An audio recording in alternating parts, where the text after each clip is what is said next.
Ineditados. Conversas para além do livro. Um programa da editora UFSM.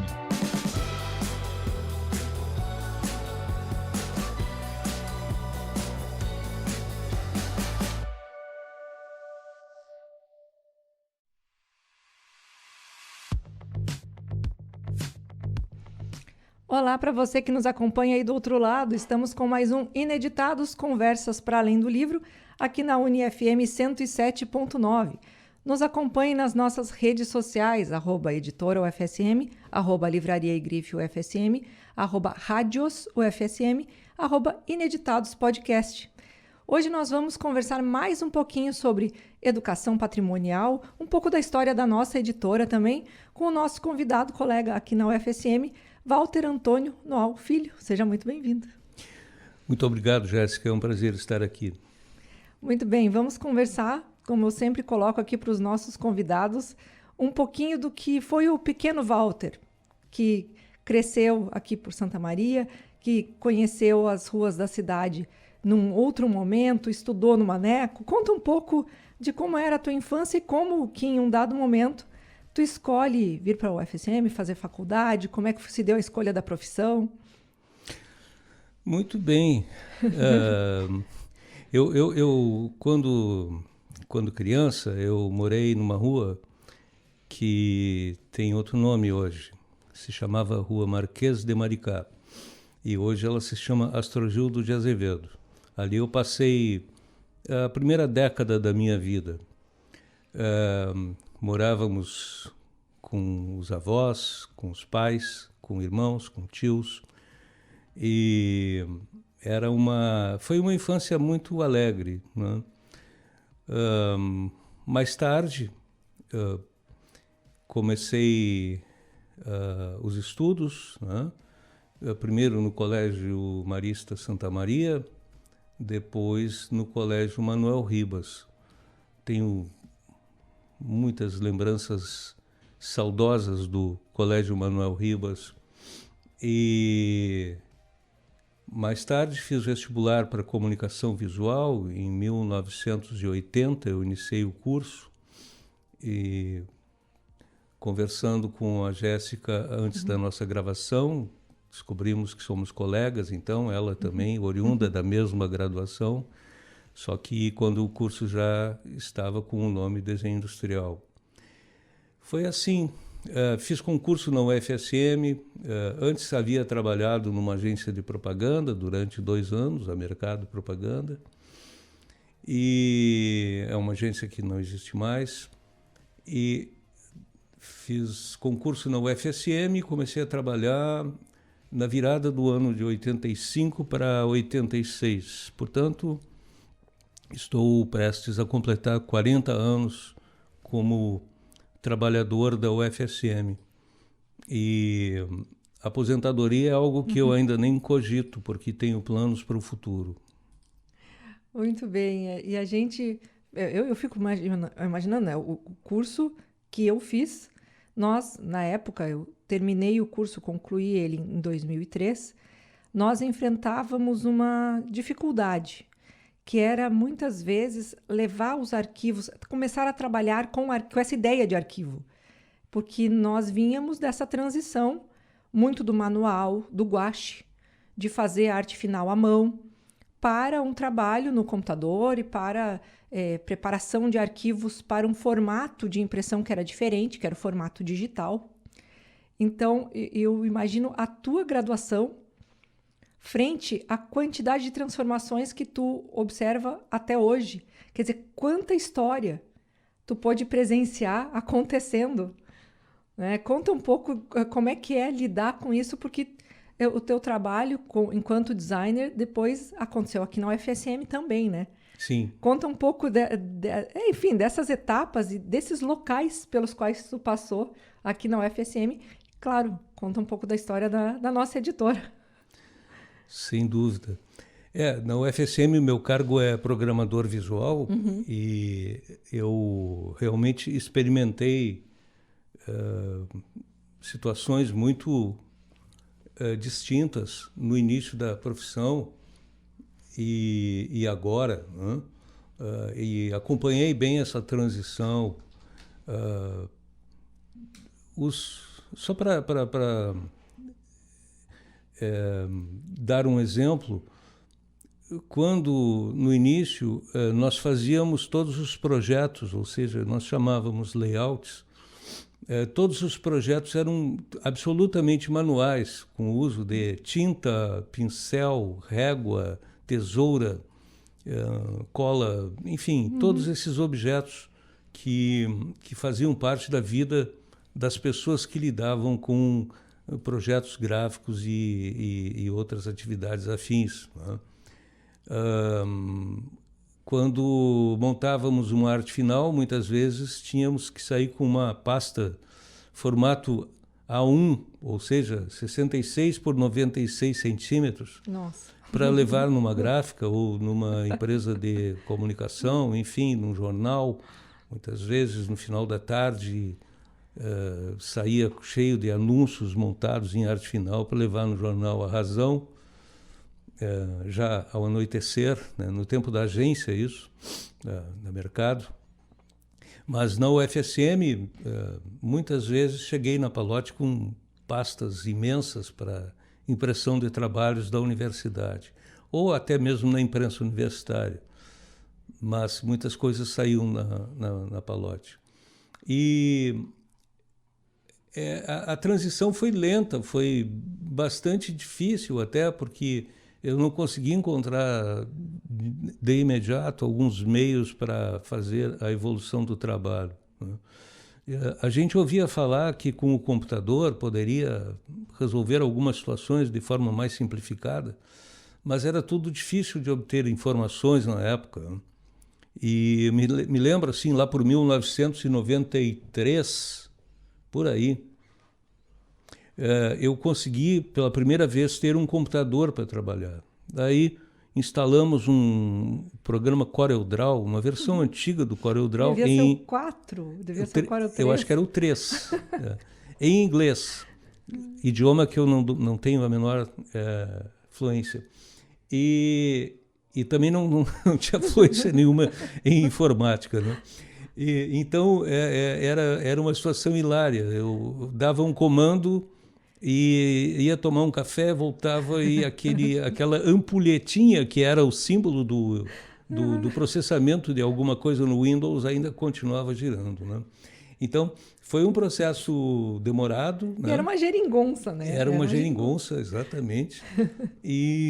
Mas foi muito bom ter acompanhado todas essas fases e hoje estar olhando isso com bastante surpresa, até como as coisas evoluíram bastante, mesmo depois da implantação da informática na minha profissão, né? E dentro da editora da UFSM, porque tu também é autor, né?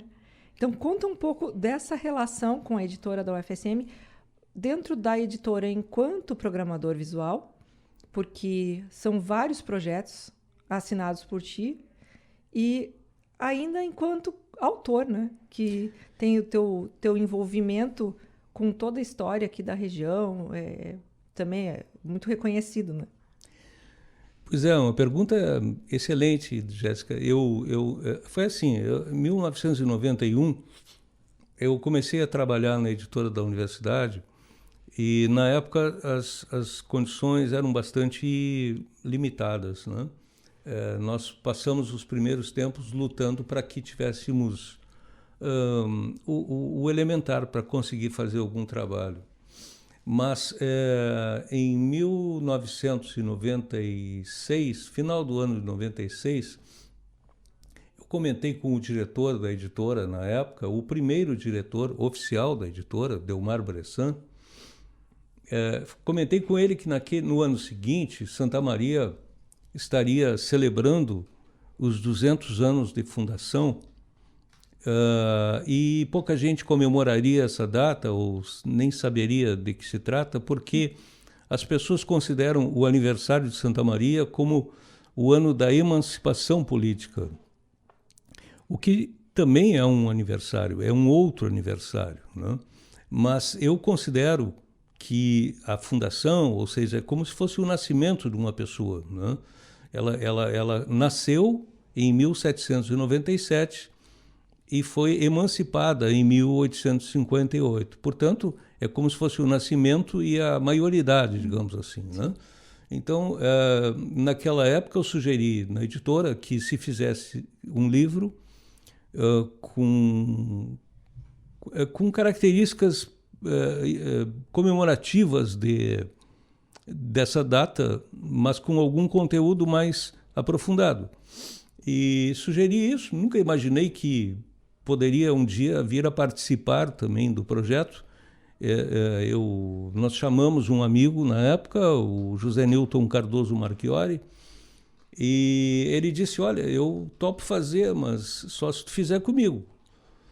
Aí, na mesma hora, eu aceitei e passei a ser também autor, né? Foi o meu primeiro livro, nós lançamos dia 4 de novembro de 1997, e nós fizemos uma coletânea de descrições de Santa Maria, feitas por viajantes que aqui passaram, viajantes de diversas origens, e também cronistas locais.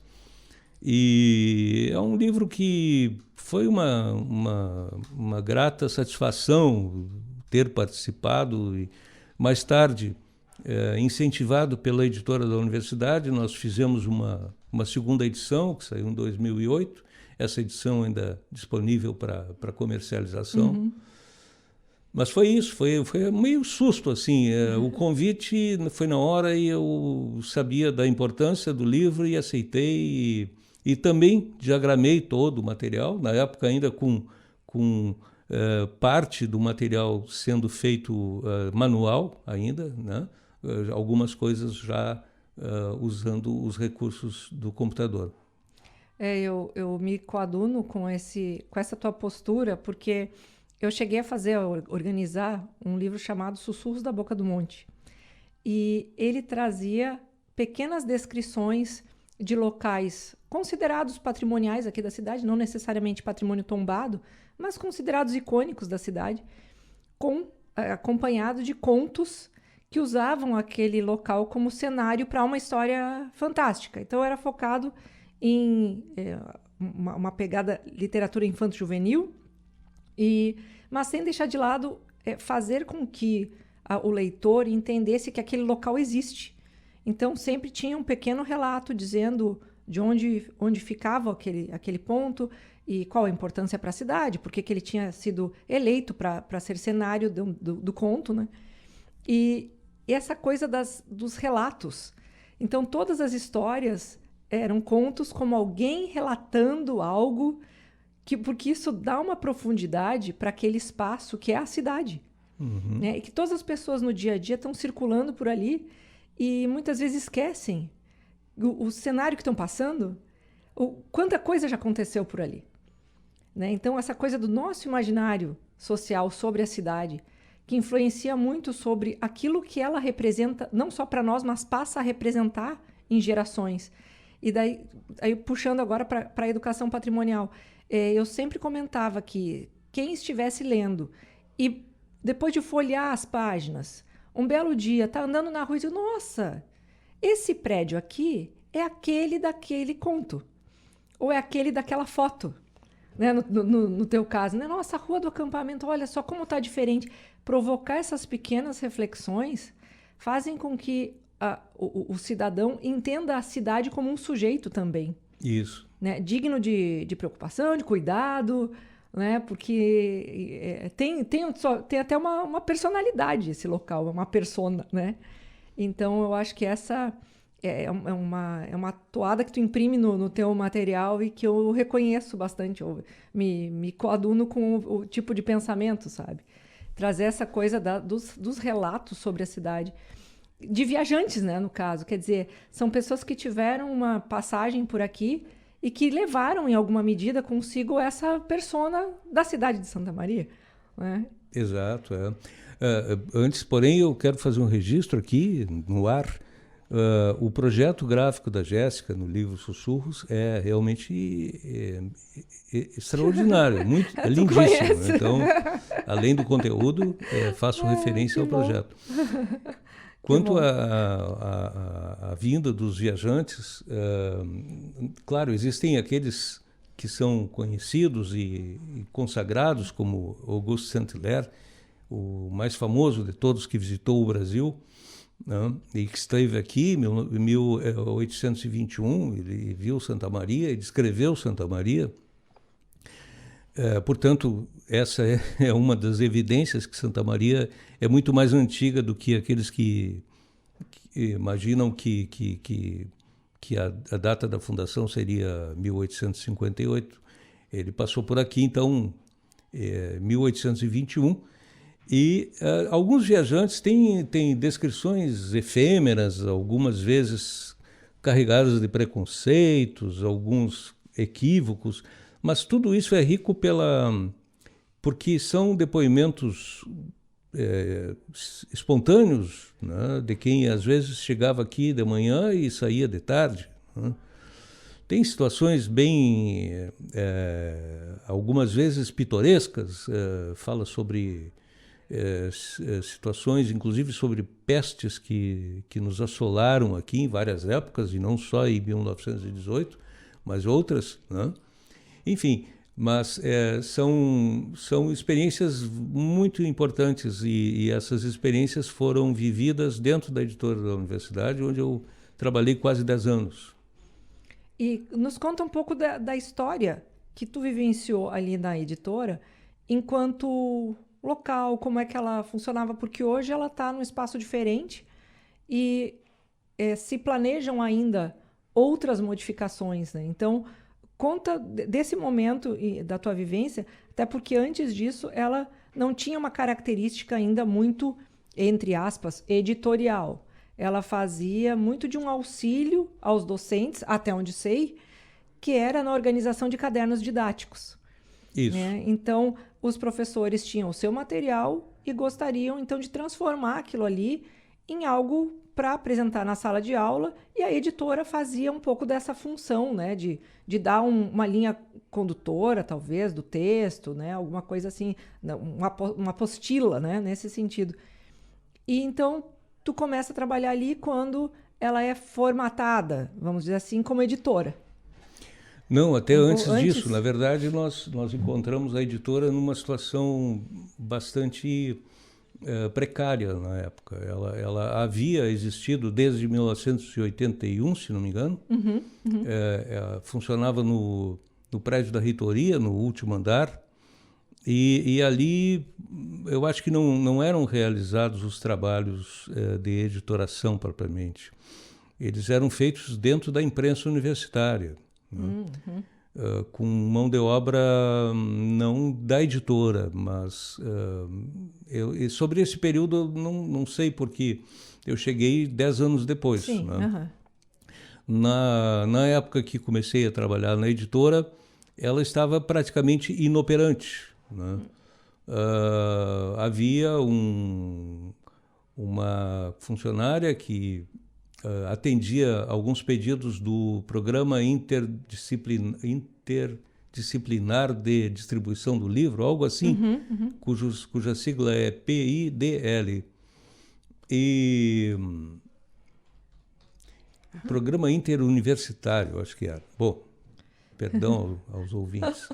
Não, enfim, mas independentemente um trabalho muito restrito a Exato, esse comércio de livros que eram editados em outras editoras universitárias, algumas já bem operantes, né? Nós conseguimos então naquele período implantar a livraria, no início muito modestamente, depois ela foi ganhando fregueses e áreas, ficou com cara de livraria mesmo, a livraria da universidade, né? Inicialmente nesse mesmo local, que era no prédio da Biblioteca Central, no piso superior, nos fundos. Depois conquistamos um espaço mais à mostra do público, na entrada do prédio. Ali ela funcionou por um bom tempo. Depois, quando a universidade criou um centro comercial ali próximo ao arco de entrada. Ali se instalou a livraria e ali ela permanece até hoje, com bastante consolidada, né, como uma livraria. E a mesma coisa aconteceu com a editora.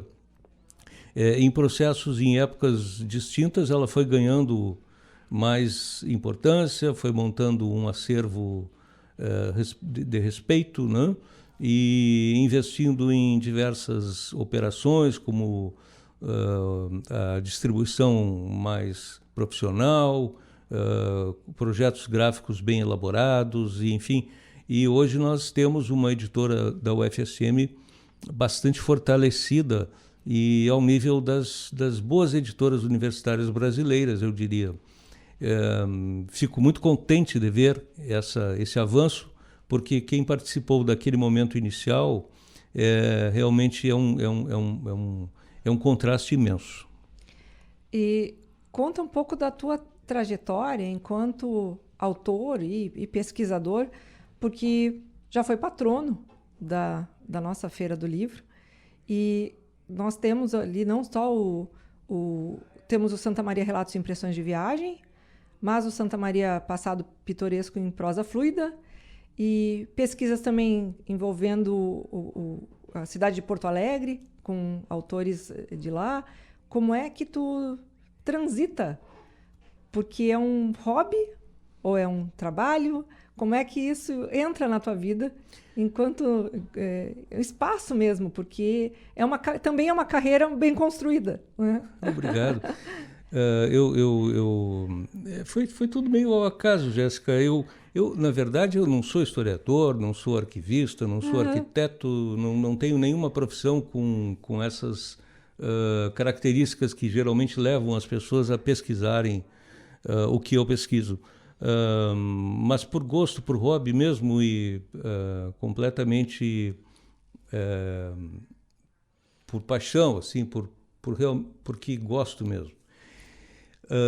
Me interesso bastante. Numa época eu aprofundei estudos sobre literatura de viagem, né? Primeiro em Santa Maria, depois, como eu tomei contato com diversos autores que descreveram o Rio Grande do Sul, eu acabei optando. Foi assim, vou contar rapidamente, assim, não precisa ser resumidamente, essa rapidamente, história. Não precisa ser. Quando lançamos o Santa Maria Relatos e Impressões de Viagem, primeira edição, 97, saiu na Zero Hora um comentário, uma crítica literária do historiador Sérgio da Costa Franco, fazendo bastante elogios ao trabalho e lamentando que nem mesmo a capital do estado tinha algo parecido. Bom, aquilo me deu um cutucão que algumas semanas depois eu telefonei para ele e fiz a proposta de fazermos algo sobre Porto Alegre. Aí ficamos mais ou menos 7 anos pesquisando e trocando cartas. Na época ele ainda não usava meios de comunicação eletrônica, então eram telefonemas e cartas. E 7 anos depois nós lançamos o livro, foi em novembro de 2004. Os Viajantes Olham Porto Alegre, são 2 volumes com coletânea de textos que descrevem a cidade de Porto Alegre, desde das origens até 1941. E esse livro, tivemos a grata satisfação de recebermos o Prêmio Livro do Ano, Açorianos, do ano seguinte, 2005. Mas continuei pesquisando principalmente sobre coisas do passado de Santa Maria. Fizemos um livro que tem agradado bastante, que é o do Céu de Santa Maria, com fotografias aéreas da cidade desde começo dos anos 30, um panorama com uma evolução cronológica da paisagem de Santa Maria. Uhum. E organizei algumas coisas também. Esse livro que tu comentaste, Santa Maria, Passado Pitoresco em Prosa Fluida, foi uma parceria que fiz com a Silvia Lobato Paraense, nós organizamos os textos do Romeu Beltrão, pesquisador, memorialista importante que existiu em Santa Maria e que deixou muito material na imprensa. Mas, como a gente sabe, os jornais dos anos 50, por exemplo, estavam esquecidos, amarelados em algum arquivo, e então nós recuperamos esse material, ilustramos, colocamos ilustrações pertinentes, fizemos notas de rodapé, textos de apresentação, então virou um livro, né? E eu tenho organizado outras coisas também que são de outros autores, né? E que, trazendo à luz, por exemplo, Getúlio Schilling, um autor que produziu muito sobre Santa Maria na década de 40, né? E morreu esquecido, deixou diversos originais ainda inéditos, né? Então, me agrada bastante esse tipo de pesquisa. Continuo fazendo, pretendo continuar fazendo. E é potencialmente ilimitado, né? É verdade. Lidando sempre principalmente com as imagens da cidade, né? Que eu tenho estudado muito a iconografia santamariense, e ela é muito rica, ela merece ser exposta de uma forma muito mais, com muito maior valorização.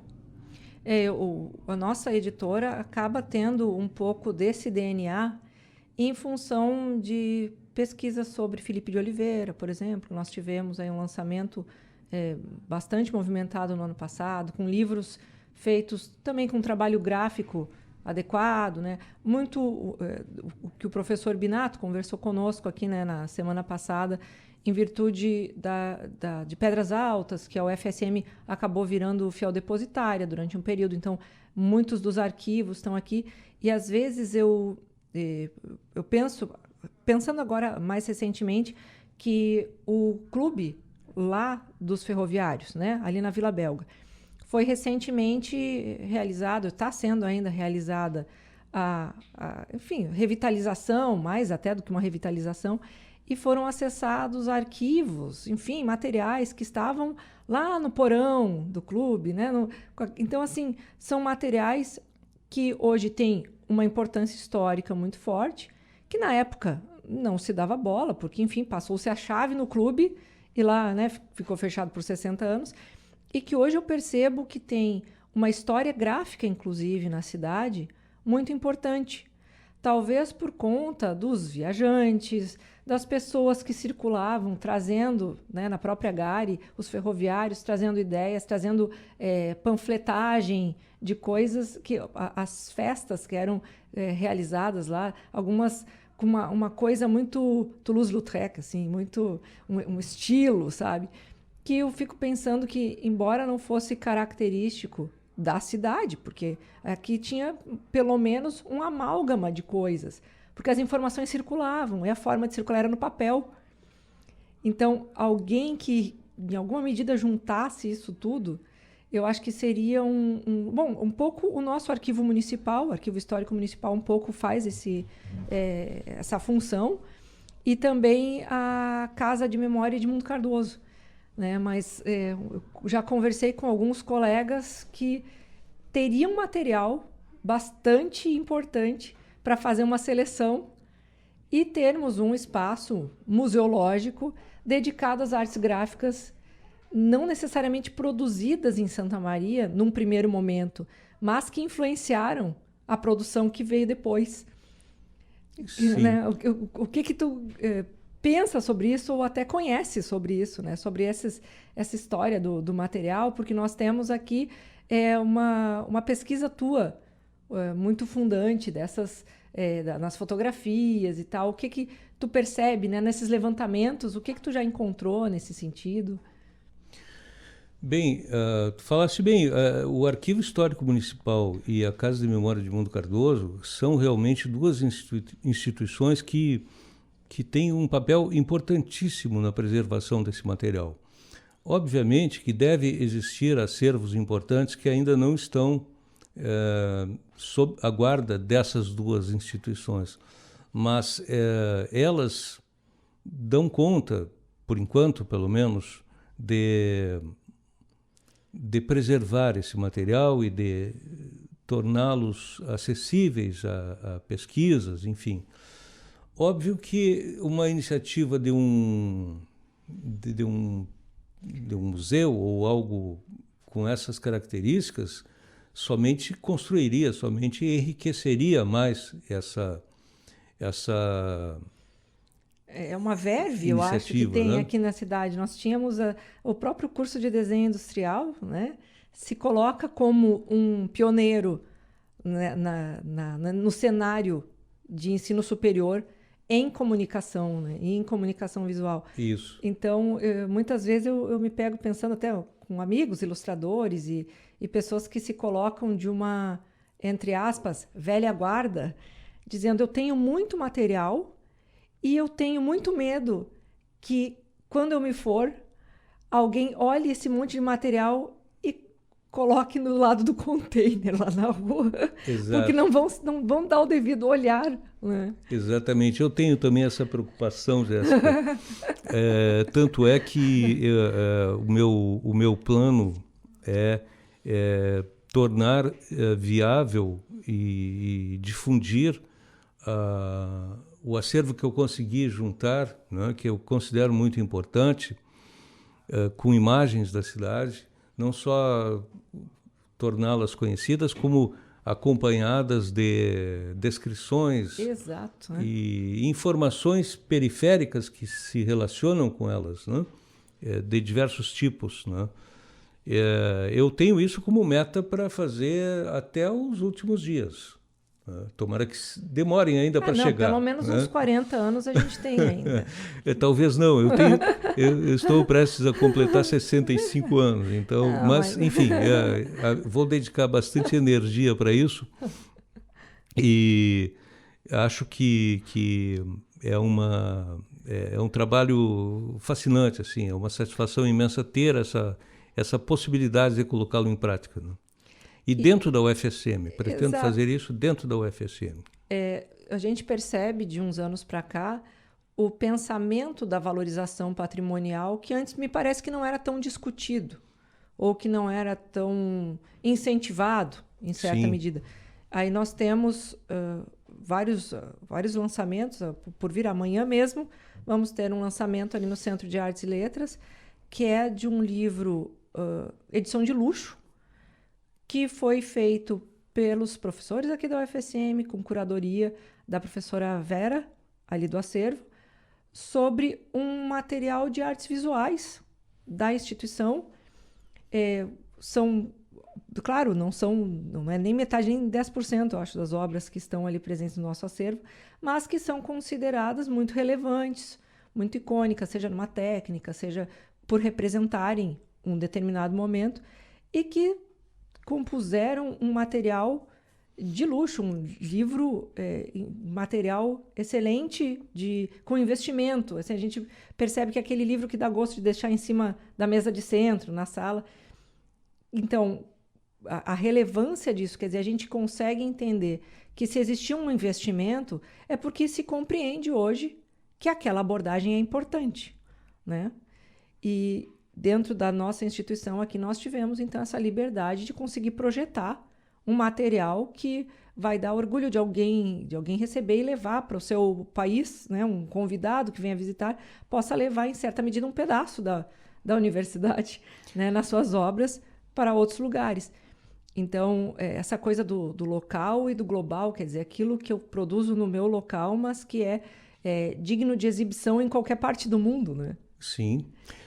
É interessante, eu não sabia sobre esse livro. Falaste que vai ser lançado amanhã, né? Isso, nós tivemos um lançamento na Feira do Livro esse ano, né? Tivemos o lançamento lá no dia 13 de setembro, mas por ser algo muito correlacionado e com obras ali que também foram doadas pelo Centro de Artes e Letras ao acervo, nós vamos fazer um lançamento especial no Centro de Artes e Letras amanhã, a partir das 17 horas.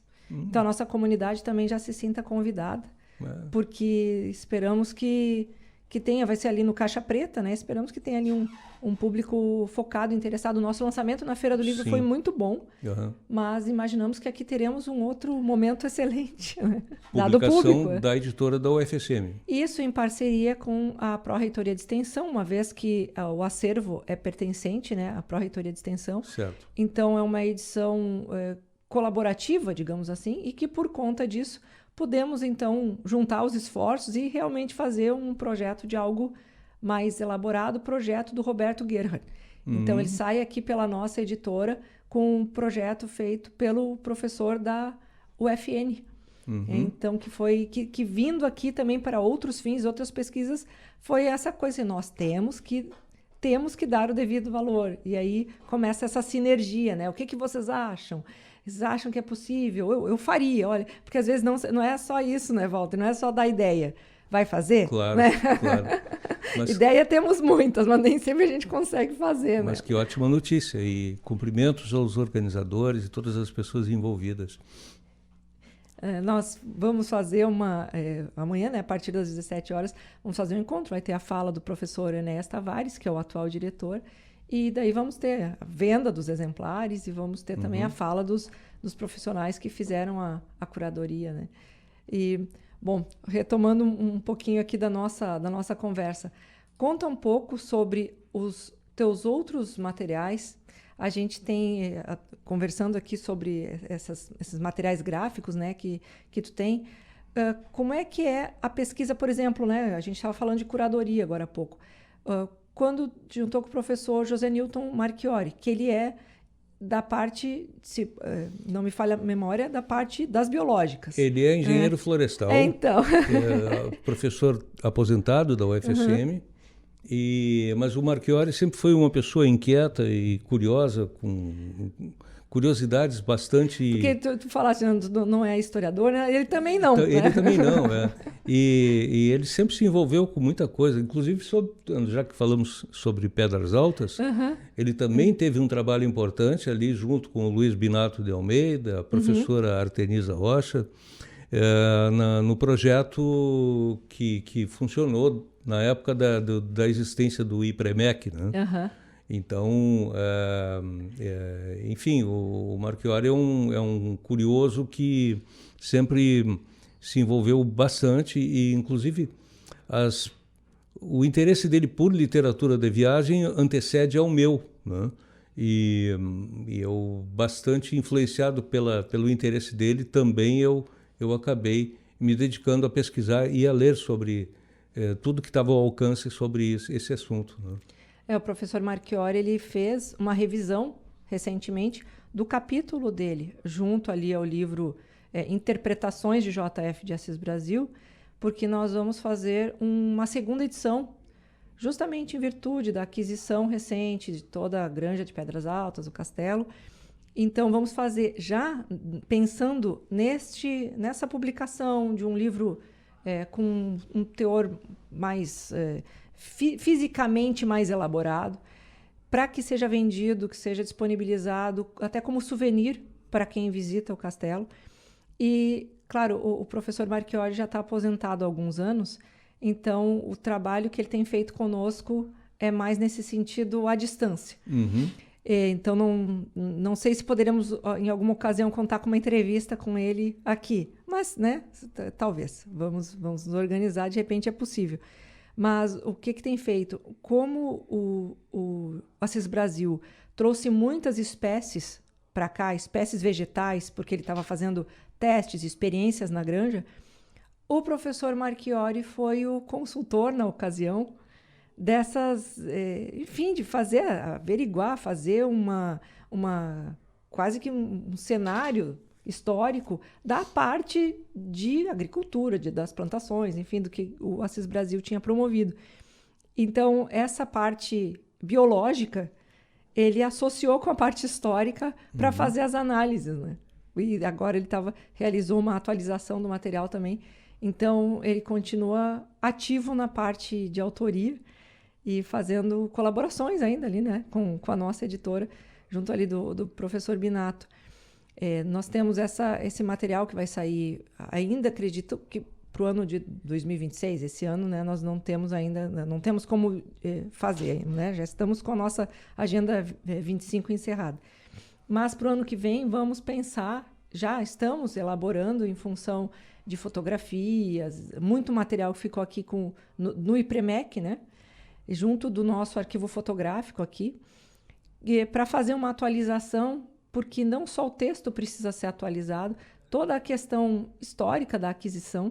Então, vamos fazer um material muito robusto também, porque queremos ser robusto em vários aspectos, não só no textual, no imagético, mas também na materialidade. Sim. Com essa valoração, porque também, se tu te recorda, o livro Assis Brasil, que nós temos ainda alguns exemplares em primeira edição no nosso acervo, ele é quase uma apostila, né? É um livrinho pequenininho. Eu tive o privilégio de ser o responsável pela editoração desse livro. Exatamente. Meados dos anos 90 nós fizemos. Uma ocasião fomos juntos lá no castelo, Binato, Marchiori e eu, e chegamos lá ao amanhecer, fomos recebidos pelo um neto do Joaquim Francisco, bisneto talvez, não lembro, com a manteiga produzida na granja. Ficou na memória aquilo, se passaram 30 anos e eu não esqueço o sabor da manteiga da granja de Pedras Altas. Conta um pouco dessa visita, porque é aquilo, nós vamos fazer uma segunda edição, mas necessariamente essa segunda edição vem carregada da história da primeira. Uhum. Né? E como nós tivemos aqui o professor Binato no episódio passado, eu acho que esse momento aqui vem muito na sequência da construção de saberes que ele veio fazer.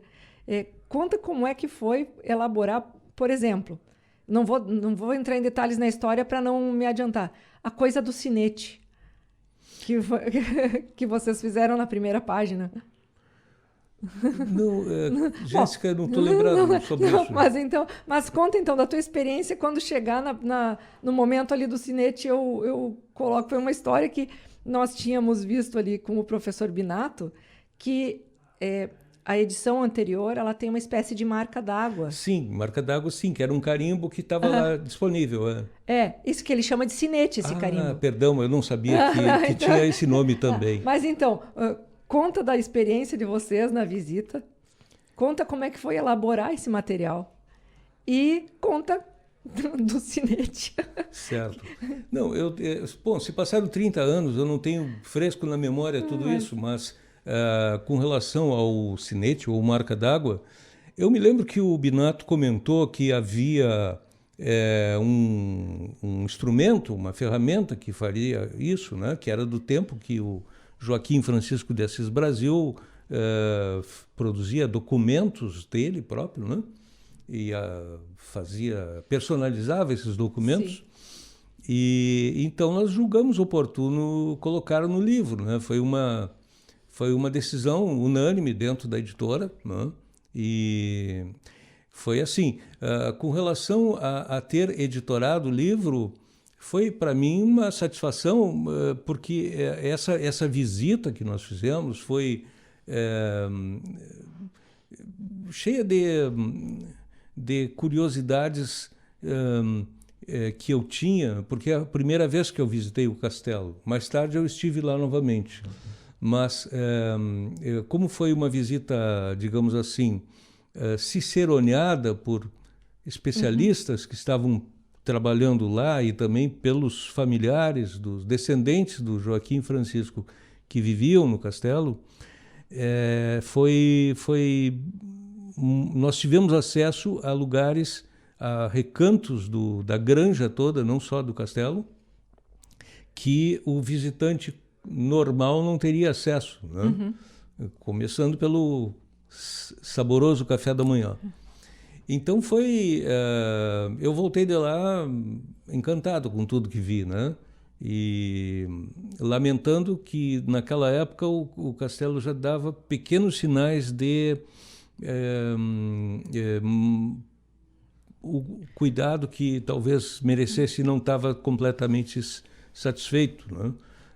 Imagino. Mas depois a gente sabe que ele passou por um período de maior abandono, né? Exato. E hoje foi revertida essa situação, né? Isso, a família Segatti, que adquiriu, está envolvido em diversos editais, até em nível nacional, estadual, enfim, para que seja mantido o patrimônio na sua integralidade. Afinal de contas, se começar a ruir, né, você chega a um ponto porque não é a questão apenas da construção castelo, mas todo o material que tem dentro, incluindo a sua importante biblioteca, com volumes raros, enfim, muitas das tiragens que eram feitas manualmente e que, por interesse do Assis Brasil, que era um diplomata e que tinha condições de viajar ao mundo, ele entendia que era necessário na sua biblioteca. Não é porque era uma granja no interior que não deveria ter acesso à educação, à cultura, mesmo para aqueles homens do campo Sim. que estavam trabalhando ali com ele, não é? Então, eu acho importante a gente falando assim de educação patrimonial. Na visita que eu fiz, a primeira visita que eu fiz ao castelo, me pediram para fazer um resumo do que eu entendia, mais ou menos assim, em uma palavra. O que eu entendia daquela visita. E a palavra que eu escolhi foi acesso, porque imagina se eu fico mesmerizada de ver aquilo tudo. É uma biblioteca impressionante.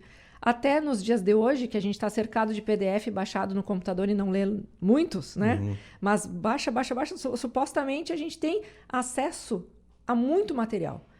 Mas, de fato, que quantidade desse material que a gente acessa, que a gente integraliza, né? Que a gente, de fato, lê. E lá, a biblioteca, é possível quantificar isso, olhar até o teto, as 4 paredes, e pensar, ele é um homem que, até que se prove o contrário, leu aquilo tudo. Uhum. Né? Porque não era tão simples assim de se conseguir, quer dizer, atravessar um oceano e encontrar um livro. Quer dizer, esse livro eu faço questão de levar para a minha biblioteca, quer dizer, que era no interior. Eu penso assim, é um pouco custoso, não é uma viagem simples chegar lá nos dias de hoje, chegar lá na granja, que a granja era uma grande experiência, né, do Assis Brasil, de que ele poderia levar tecnologias e fazer com que aquele espaço ali se tornasse autossustentável. Tecnologias, né, da época fossem tecnologias da agricultura, tecnologias da engenharia, né? Era o grande desejo dele. E eu fico imaginando, então, quando tu fosses lá fazer a pesquisa, e no tempo, então, do próprio Assis Brasil, que era, né, literalmente atravessar meio mundo, que era o que ele fazia, né, trazer cavalos do Egito. Uhum. Imagina a complexidade e a força de vontade dessa pessoa, de querer construir isso aqui no interior do Rio Grande do Sul, né?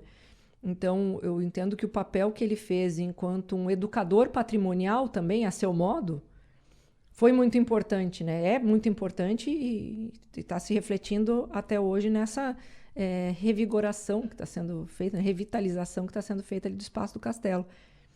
E também na associação que foi feita, né? Porque a família fez uma aquisição, mas essa aquisição ela é gerida por uma associação, uhum, né? Para que fique tudo bastante dentro da conformidade das vontades do próprio Assis Brasil, que queria que isso não se encerrasse e ficasse, em certa medida, acessível, aberto, né, para visita, para consulta. Sim.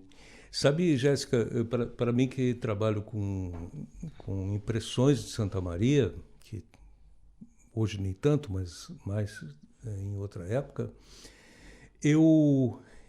para mim foi fascinante quando eu encontrei naquele livro um pequeno parágrafo, onde o Assis Brasil, lá no começo do século XX, visitando outro amigo ilustre, Antônio Alves Ramos, que morava no alto, em Itaara, né? Uhum. Lá no alto da serra, ele viu Santa Maria lá de cima e fez uma frase que eu não vou conseguir agora reproduzir com fidelidade, mas é algo assim, ele diz que daqui onde eu estou, eu vejo Santa Maria e o mundo. Ou seja, uhum, ele, daquele ângulo de visão que ele estava, em Itaara, na borda do Planalto, ele via a cidade de Santa Maria e o mundo. Eu acho que ele se referia àquela planície que temos ao sul e que se estende... a perder de vista. A perder de vista, exatamente. Aquela descrição é linda, não é? E parece ele visitava bastante o Antônio Alves Ramos, porque eram amigos próximos, né? E na época Antônio Alves Ramos era facilitado o acesso à casa dele porque o trem passava bem na frente, tinha até uma estação ferroviária na frente da Vila Etelvina, né? Essa estação não existe mais, ela foi demolida. Mas a gente agora já está indo para os nossos minutinhos finais aqui do episódio, mas para fazer o fechamento, a história do Cinete que eu falava, é que nós ali na editora, agora recuperando essa primeira edição para organizarmos a segunda, fomos nos ater aos detalhes, né? Porque apesar das limitações da época, é uma edição muito cuidadosa. E aí, olhando, e uma coisa nos intrigava, né? Nós, os produtores, quando falo nós, eu, os colegas, os produtores gráficos, inclusive, olhávamos que tinha o tal do Cinete, mas ele era assim, para todos os efeitos, no nosso pensamento, era uma marca d'água. Aí, em questões técnicas, a marca d'água ela teria um outro acabamento no papel, não do jeito que estava. Aí a gente pensava, não, então não foi marca d'água. Foi um outro tipo de, aqui para os nossos ouvintes entenderem, um outro tipo de forma que prensa o papel e faz com que fique um relevo, né, no papel. E aí, para fins, nós pensávamos sempre em termos de produção gráfica, propriamente dita. O que a gráfica, o que a imprensa teria condições de fazer na época. E nada que tinha disponível na época daria aquele acabamento. E a gente ficava pensando, nossa, mas como é que será que eles fizeram isso? Então que o professor Binato, em uma visita, pega o exemplar, que nós temos ali no nosso acervo, já está amarelado, enfim, né? Mas ele, nossa, pegando, visitando aqui tantos anos depois, e me lembro como se fosse hoje, o dia que nós sentamos ali com as pilhas de livros e pegamos o Cinete e fizemos a marca nos livros de um por um. Foi bem isso, foi bem isso. Mas então foi assim, eu trouxe o Cinete oficial da família Assis Brasil, que, enfim, é um objeto histórico, mas que o pessoal achou por bem deixar sair do castelo, vir para a UFSM para fazer a marca, o brasão da família, em nem sei quantas unidades de livro foram carimbados um por um, marcados um por um. Acho que foram 1000 exemplares, eu não tenho certeza. Não acredito. E aí em sequências de dias, foram sendo devidamente marcados e sinalizados, um por um. Então, realmente, assim, é um trabalho artesanal, né? Essa parte foi uma marcação que teve ali realmente teve uma impressão, quase um autógrafo do Assis Brasil. Sim. Nesse livro eu fiz uma experiência pela primeira vez, que foi utilizar na capa um papel cartão do avesso, do lado avesso. Sim. Que tinha um aspecto assim bastante rústico, né? Mas eu acho que foi uma experiência bem sucedida. Foi, com certeza. Mas o lado correto de usar era o lado que nós desprezamos. Mas, Walter, muito obrigada pela tua presença.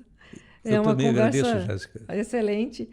E a gente ainda tem, enfim, muita história que poderia ser conversada. Eu acho que eu fico imaginando já um papo aqui, temos 2 lugares, né? Professor Binato e Walter Noal Filho.